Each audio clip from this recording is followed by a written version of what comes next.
A young woman is about to get married, and sadly, she's estranged from both her father and her mother. What should she write in the ketubah, where her parents' name, her father's name usually appears, in modern Orthodox communities, often the mother's name as well? She doesn't want either parents' names. It would be too psychologically agonizing, and she'd rather leave them out altogether. Can she do that? Should she put in Avram and Sarah like you would do by a convert? What should you do? This question was passed on from a Maharat in Detroit, Michigan. Now, halacha in a couple of places deals with this issue about what you do if you can't write the father's name, particularly when the father is not known or was not Jewish or may be converted away from Judaism and you don't want to mention him. What are your options? And a couple of options appear in various places. In RYR 139, dealing with giving a man an aliyah, it says in those scenarios, the Ramah gives three options. Use the paternal grandfather's name, 2, the maternal grandfather's name, or 3, Ben Avraham. All of those maintain a sense of the patriarchal structure, a man as the head of the family, defining the identity, but you skip over the father. Either go up to the grandparents or grandfather, or go all the way back to Avraham.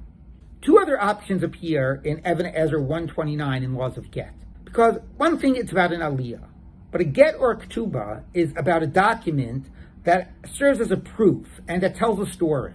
And the key there is a question of clarity of facts and identification. And the Shulchan Aruch says there, in principle, first name is enough, surprisingly.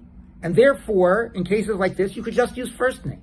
And the Dogra Melvava says, if you know the mother and not the father, or you can't mention the father, then mother's name should work. Even though normally we go by the patriarchal structure, here that provides sufficient clarity, and we should be able to use the mother's name, and that actually occurs one time in the Gemara. So we have these different options. Where does that leave us? So some of these are not relevant. Mother's name is off the table. Avram and Sarah, I felt, similarly off the table. It's obfuscating in terms of clearly identifying the parties, and it's a real slap in the face to the parents. It's one thing to be alienated, it's another thing to make a public announcement, Avram and Sarah are my parents, you're not my parents. Grandparents could be used, but they don't really help in terms of identification, and it's all very confusing. So my advice was, first name technically is allowed, but just do first name and last name. Sarah Goldberg.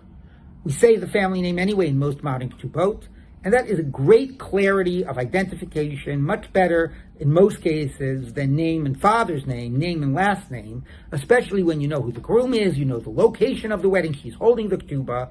So Sarah Goldberg is fine, and just don't deal with the parents' names at all, at least in her case.